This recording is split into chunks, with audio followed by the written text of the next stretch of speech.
Ok, vamos a empezar este video continuando con los diagramas de Nikes. En esta ocasión vamos a platicar sobre los diagramas de Nikes utilizando el MATLAB. El comando para graficar el diagrama de Nikes es nikis entre paréntesis num, den. Obviamente primero hay que meter el vector del numerador y el vector del denominador para poder ejecutarlo. Por ejemplo, para un sistema de primer orden de esta forma, GDS igual a 1 sobre tau S más 1, podemos decir, por ejemplo, que la constante de tiempo T sería de 4 segundos. Si eso es así, entonces sabemos que la frecuencia es 1 sobre T, y entonces sería la frecuencia de 0.25 radianes sobre segundo. Sería la frecuencia en la que empieza a actuar el sistema, ¿no? El sistema de primer orden, que sería empezar a atenuar la señal.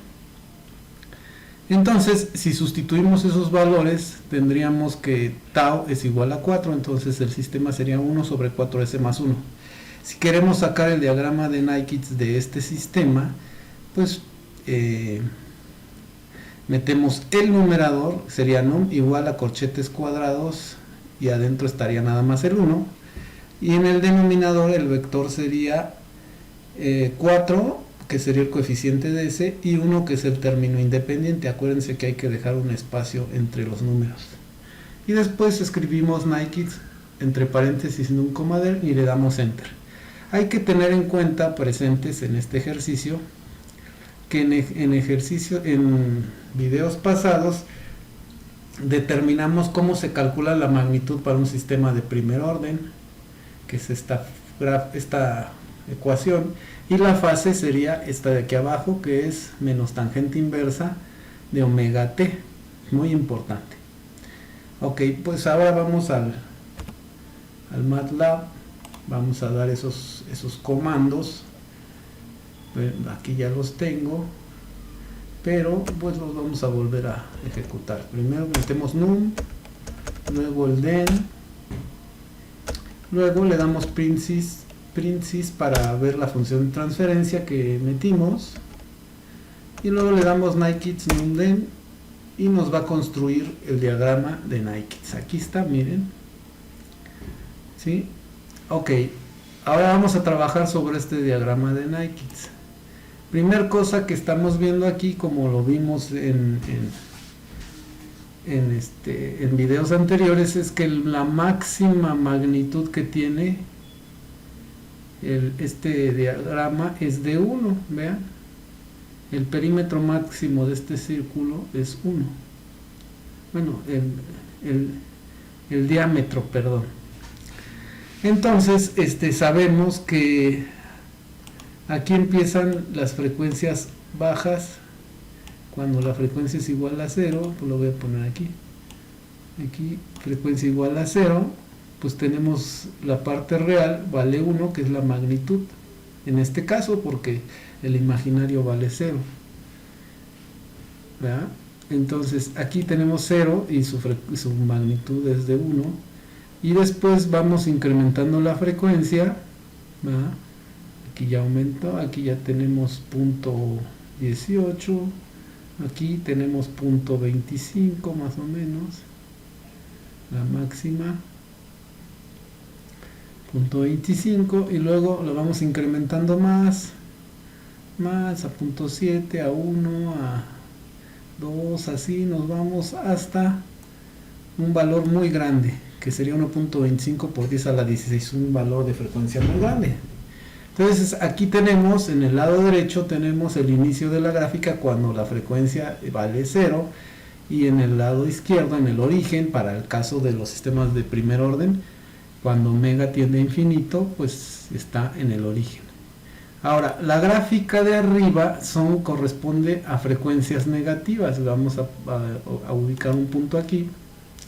Vean que la frecuencia tiene signo negativo, entonces aquí tenemos frecuencias altas, menos 1.25 por 10 a la 16 radianes sobre segundo, muy grande, tendiendo a infinito, pero es negativa. Y de este lado, del lado derecho, tenemos cuando la magnitud es 0. ¿sí? Y la frecuencia es 0. Aquí se alcanza a ver el 0. ¿Sí? Entonces esta parte de frecuencias negativas se la podemos quitar al diagrama. Nada más le damos con clic con el botón derecho, nos vamos a Show, deshabilitamos frecuencias negativas y automáticamente las desaparece. Realmente esto es lo que tenemos. Este sería el diagrama de Nyquist para un sistema real.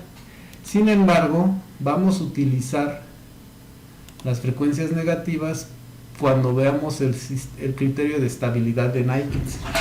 Entonces es importante. Entonces la parte de abajo corresponde a las frecuencias positivas y la parte de arriba, el semicírculo de arriba, corresponde a las frecuencias negativas para los sistemas de primer orden.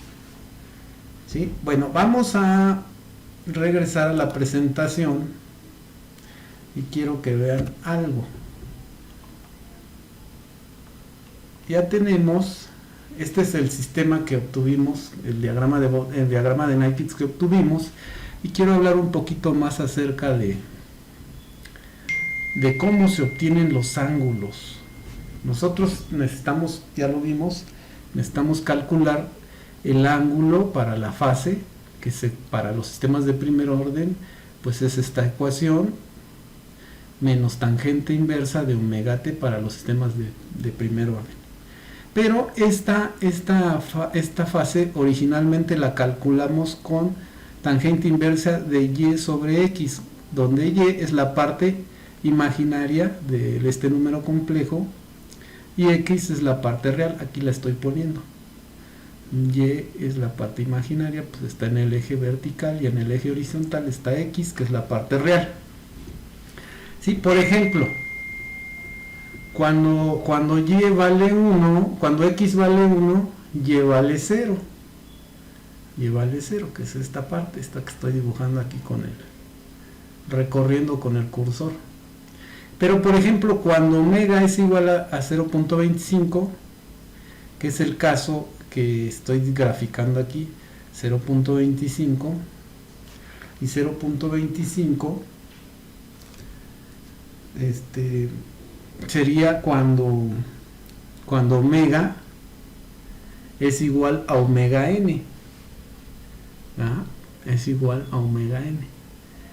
Digo, perdón, es cuando la frecuencia es igual a la constante de tiempo. ¿Sí? Entonces, bueno, cuando omega es igual a 0.25, tenemos aquí un valor, omega igual a 0.25. Si nosotros calculamos la fase, vemos que 0.25 por omega t, 0.25 es igual la frecuencia y tau es igual a 4. Si nosotros multiplicamos 0.25 por 4, vemos que nos da 1. Y si sacamos la tangente inversa de 1,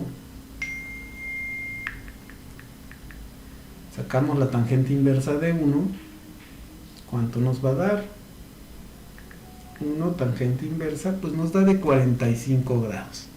Entonces, ¿qué estamos haciendo? Sabemos que la función tangente trabaja con un triángulo, ¿verdad? Este sería el cateto adyacente y este sería el cateto opuesto, ¿sí?, de nuestro triángulo. Esta sería la hipotenusa, ¿no? Y entonces estamos calculando este ángulo, ¿sí? De hecho, en eso nos estábamos fundamentando para sacar la ecuación de arriba, la de la fase del sistema de primer orden. La función original, la fórmula original, pues fue esta, de y sobre x, ¿ah? Tangente inversa de y sobre x. Entonces, cuando la frecuencia es igual a la frecuencia natural del sistema, la frecuencia natural de este sistema es 1 sobre tau, ¿va? Por lo tanto 1 sobre tau es 0.25 radianes sobre segundo. Cuando tenemos esa frecuencia igual a la frecuencia de operación del sistema de primer orden, pues tenemos un ángulo de 45 grados. ¿Sí? Vamos a suponer que ahora tenemos una frecuencia mayor a 0.25, entonces este vector que estamos viendo aquí, pues ya ha venido disminuyendo, empezó de un valor de 1 y ahora pues ya disminuyó.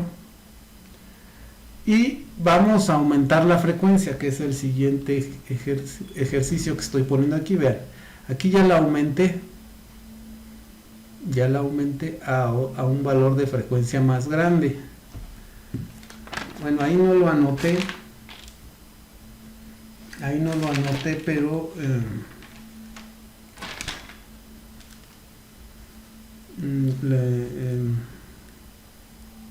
cuando la frecuencia es de 0.5, estaba a 0.25, teníamos aquí radianes sobre segundo, ahora la aumenté a 0.5, entonces sustituyo 0.5 aquí en la frecuencia 0.5 por tau, que vale 4, 0.5 por 4, pues nos da 2, y la tangente inversa de 2 pues nos da de 63.43 ahora el ángulo, ¿lo ven? Y así vamos nosotros trabajando. Eso es como vamos calculando la fase. Es muy importante porque esta parte confunde, y más va a confundir. Aquí no hay confusión porque el triángulo siempre está en este plano, en el semiplano, inferior derecho. Pero en el sistema de segundo orden tenemos parte de nuestro diagrama de Nyquist cruza el semiplano inferior derecho y se pasa al inferior izquierdo, y entonces vamos a ver qué pasa ahí.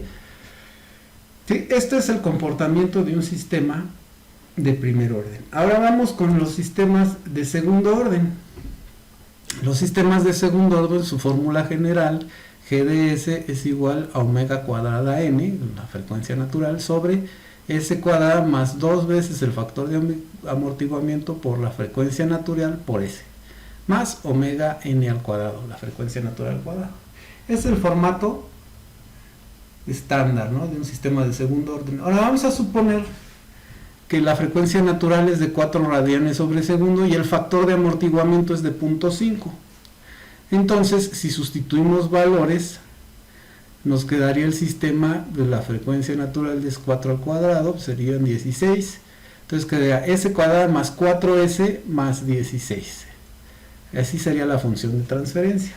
Recuerden que para sacar la fase de un sistema de segundo orden, como lo determinamos en otros videos, es menos tangente inversa de 2 por el factor de amortiguamiento multiplicado por omega sobre omega n sobre 1 menos omega sobre omega n al cuadrado. Entonces, para calcular la fase.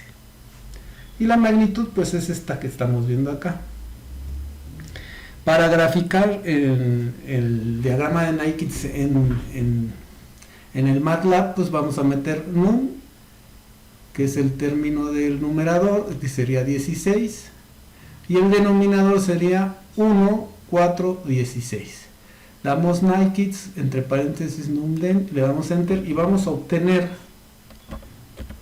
el diagrama de Nyquist. Vamos a verlo.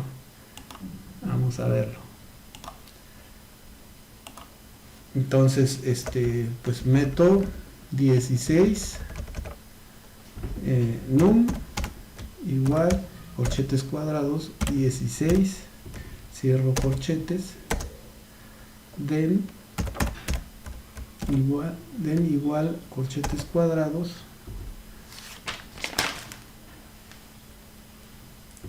1 espacio 4 16 sería, ¿no? Le doy enter y si le doy print sys me va a poner la función transferencia, que sería 16 sobre s cuadrado más 4s más 16. Es correcto. Le damos Nyquist numden y nos aparece el diagrama de Bode. Veanlo, lo voy a ampliar para que lo vean bien. Entonces, igualmente, La máxima magnitud la tenemos cuando omega es igual a 0. Omega es igual a 0. Vamos a ver. Aquí tenemos una frecuencia muy pequeña. 1 por 10 a la menos 20, o sea, 0. ¿Sí? ¿Cuál es la magnitud? Pues no tenemos parte real, parte imaginaria, muy pequeña la parte imaginaria, y la parte real vale 1. Y a medida que vamos incrementando la frecuencia, y ya llevamos 1.2, 3 radianes por acá, 3.20 y tantos, nos vamos. Vean que aquí cruzamos el eje imaginario.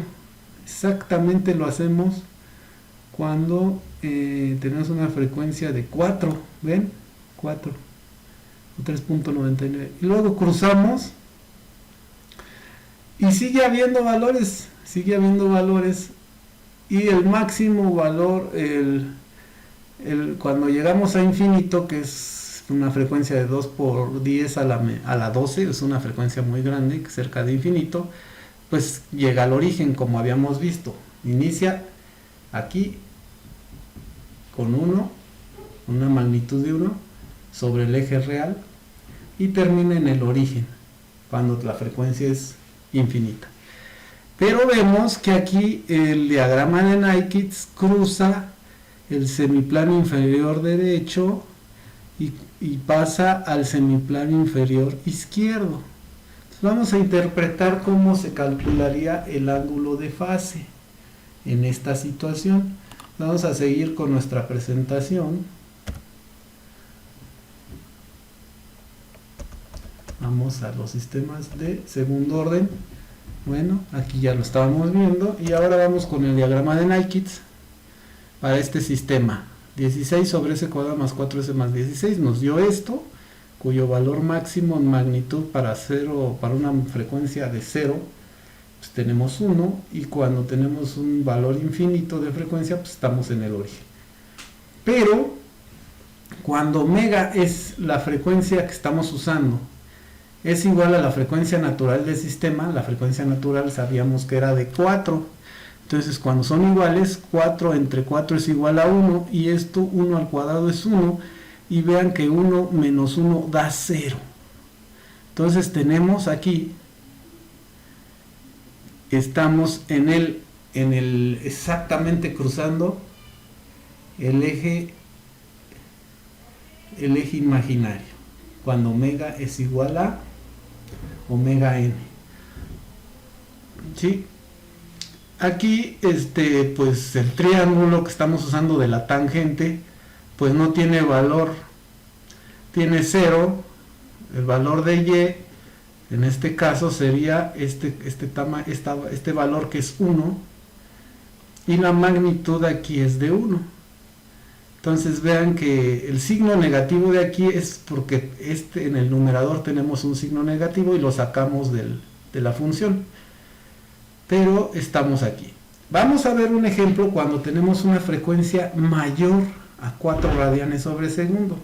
Vamos a suponer que tenemos, vamos ahora primero, antes de ir con las frecuencias mayores, vamos a una frecuencia menor. Porque bueno, así ya lo puse. Con una frecuencia menor tenemos un triángulo aquí, miren, que se forma, y la tangente, cuando aplicamos la tangente, lo que estamos haciendo es calcular este ángulo, que coincide con el ángulo de nuestro número complejo para 3 radianes sobre segundo. ¿Sí? Para 3 radianes sobre segundo, tenemos 3 radianes sobre segundo sobre 4 radianes sobre segundo, que es el factor de aquí de abajo. 3 radianes sobre 4, pues nos queda un valor, si lo resolvemos aquí, nos queda un valor menor que 1, o sea, de punto 500, claro, lo sacamos, le elevamos al cuadrado, nos da 0.50625, que al restárselo a 1 nos queda un signo positivo. Entonces, como es un signo positivo, nuestro valor de x, que es la parte de abajo, que es el valor real de la coordenada, es positivo. Entonces nos va a quedar nuestro ángulo en el semiplano inferior derecho, ¿sí? Entonces aquí se forma con esto el triángulo y le calculamos con tangente con la función tangente este ángulo. ¿Ya lo vieron? Nos da, ocupando esta fórmula, nos da 59.7 grados.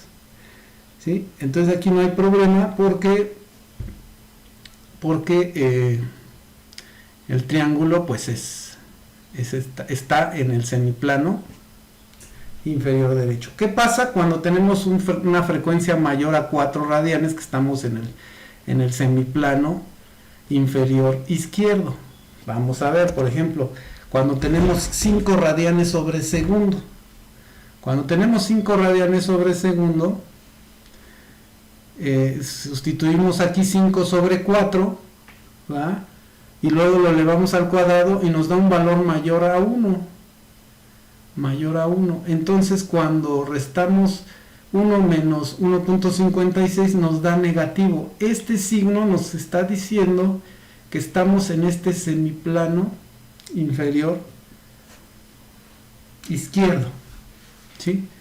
Y entonces el triángulo sería así. La tangente que estamos buscando sería este ángulo. Si yo sustituyo los valores y calculo la fase, me va a dar este valor. Aquí sustituyo omega, que sería 5, y omega n sabemos que es 4 en los dos valores, y lo calculo, me va a dar de 65.7 grados. Pero el ángulo que estoy calculando es este, que está de 180 grados a el eje, a el vector que estamos trabajando, al número complejo, 65.7 grados. Que no es, este valor que me está saliendo aquí, no es el que yo necesito, porque el que yo estoy midiendo, el que yo voy a reportar, es medido desde el origen, desde el eje real, esta parte, hacia el vector. O sea, es un signo negativo, es un ángulo negativo. Acuérdense que el ángulo positivo se mide del eje horizontal positivo, hacia el sentido contrario de las manecillas del reloj, y los ángulos negativos se miden desde el eje real positivo hacia el sentido de las manecillas del reloj. Entonces, ¿cómo calculo el ángulo? Pues sería menos 180 grados, que sería el ángulo hasta acá, hasta el eje real negativo. Le quitamos 65.7 y el resultado es 114.3. Entonces la fase sería 114.3 del sistema cuando tenemos una frecuencia de 5 radianes sobre segundo. Nuestra fase está en el semiplano, nuestro vector ya se encuentra en el semiplano inferior izquierdo. Entonces así se calcularía el ángulo. Cuando estamos en el semiplano inferior derecho no hay problema, porque el triángulo coincide con la medida del ángulo que estamos trabajando, del vector que estamos trabajando. Pero cuando estamos en el semiplano izquierdo, el ángulo que calculamos es el que está referido a 180 grados. Entonces, para encontrar el ángulo que tenemos del vector al eje real positivo, sería restarle menos 180 grados y el ángulo que obtuvimos, y este sería la fase, 114.3. Eso es muy importante que lo tengan presente. Bueno, les agradezco mucho su atención. Nos vemos en el próximo video. Gracias.